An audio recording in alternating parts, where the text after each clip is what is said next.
ನಮಸ್ಕಾರ ವೀಕ್ಷಕರೇ, ಶೋಭಾ ಚಟ್ನಾಳಿ ಚಾನಲ್ಗೆ ಸ್ವಾಗತ. ಎಲ್ಲರೂ ಹೇಗಿದ್ದೀರಾ? ಚೆನ್ನಾಗಿದ್ದೀರಾ ಅಂತ ಭಾವಿಸ್ತೀನಿ. ಇವತ್ತು ನಮ್ಮ ಮನೆಯಲ್ಲಿ ಸಬ್ಸಿ ಪಲ್ಯ ಜೊತೆ ತೊಗರಿಬೇಳೆ ಹಾಕಿ ಪಲ್ಯ ತಾಳಿಸಲಾಗುತ್ತದೆ. ಬರೀ ಹೇಗೆ ಮಾಡೋದಂತ ನೋಡ್ಕೊಂಡು ಬರೋಣ. ಇಲ್ಲಿ ನಾನು ಮೊದಲಿಗೆ ಒಲೆ ಹಚ್ಕೊಂಡಿದ್ದೀನಿ. ಹಚ್ಬಿಟ್ಟು ಒಂದು ಬೊಗಣೆ ಇಟ್ಟಿನಿ ನೋಡ್ರಿ. ಇಟ್ಟು ನೀರು ಹಾಕ್ತಾಯಿದ್ದೀನಿ. ಇದು ನೀರು ಬಿಸಿ ಆದ ನಂತರ ಇಲ್ಲಿ ತೊಗರಿಬೇಳೆ ಹಾಕ್ತಾಯಿದ್ದೀನಿ ನೋಡ್ರಿ. 1 ಕಪ್ ತೊಗರಿಬೇಳೆ ತೊಗೊಂಡಿದ್ದೆ. ಅದು ಚೆನ್ನಾಗಿ 2 ಸಾರಿ ತೊಳ್ಕೊಂಡು ಹಾಕ್ತಾಯಿದ್ದೀನಿ. ಹಾಕ್ಬಿಟ್ಟು ಒಂದು ಸಾರಿ ಮಿಕ್ಸ್ ಮಾಡ್ಕೊಳ್ಳೋಣ. ಮಿಕ್ಸ್ ಮಾಡಿ ಕುದಿಯೋಕೆ ಬಿಡೋಣ.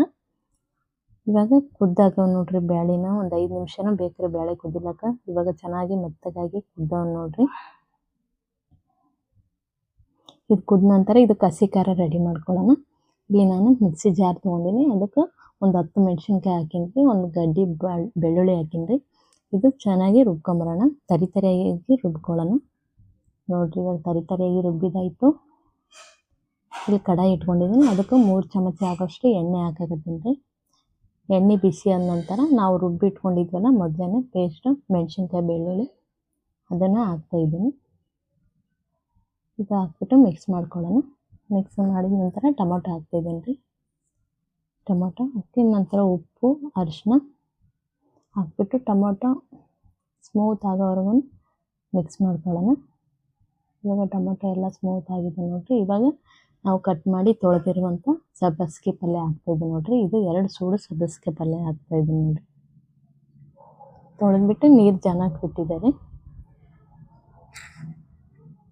ಇವಾಗ ಇದು ಮಿಕ್ಸ್ ಮಾಡ್ಕೊಳ್ಳೋಣ ಚೆನ್ನಾಗಿ ಸೊಪ್ಪನ್ನು.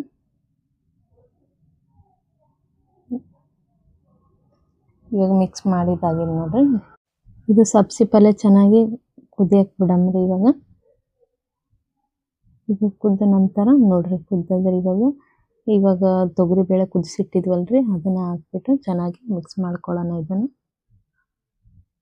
ಮಿಕ್ಸ್ ಮಾಡಿ ಇದು ಒಂದು 2 ನಿಮಿಷ ಕುದಿಯಕ್ಕೆ ಬಿಡಣ್ರಿ. ಇವಾಗ ಕುದ್ದದ ನೋಡ್ರಿ ಚಲೋತ್ನಾಗಿ. ಇದನ್ನು ಒಂದು ಸಾರಿ ಮಿಕ್ಸ್ ಮಾಡ್ಕೊಳ್ಳೋಣ. ಪಲ್ಯ ಅಂತೂ ರೆಡಿ ಆಯ್ತು ನೋಡ್ರಿ. ಸಬ್ಬಸಿಗೆ ಪಲ್ಯ ತೊಗರಿಬೇಳೆ ಹಾಕಿ ತಾಳಿಸಿದ ಪಲ್ಯ ರೆಡಿ ಆಗಿದೆ ನೋಡ್ರಿ. ಪಲ್ಯ ಅಂತೂ ರೆಡಿ ಆಯ್ತು ನೋಡ್ರಿ. ಇಲ್ಲಿ ಈ ವಿಡಿಯೋ ನಿಮ್ಗೆ ಇಷ್ಟವಾದರೆ ಒಂದು ಲೈಕ್ ಮಾಡಿ, ಹಾಗೆ ನಿಮ್ಮ ಸ್ನೇಹಿತರು ಮತ್ತು ನಿಮ್ಮ ಮನೆಯವ್ರ ಜೊತೆ ಹಂಚಿಕೊಳ್ಳ್ರಿ. ನಮ್ಮ ಚಾನಲ್ಗೆ ಹೊಸಬರಾಗಿದ್ದರೆ ಸಬ್ಸ್ಕ್ರೈಬ್ ಮಾಡಿ, ಹಾಗೆ ಪಕ್ಕದಲ್ಲಿರುವ ಬೆಲ್ ಐಕನ್ನ ಒತ್ತಿ ನಮ್ಮ ಮುಂದಿನ ರುಚಿಯಾದ ಹಳ್ಳಿ ಅಡಿಗೆ ವಿಡಿಯೋಗಳನ್ನು ತಪ್ಪದೆ ನೋಡಿ. ಧನ್ಯವಾದಗಳು. ಮತ್ತೆ ಮುಂದಿನ ವಿಡಿಯೋದಲ್ಲಿ ಸಿಗೋಣ. ನಮಸ್ಕಾರ.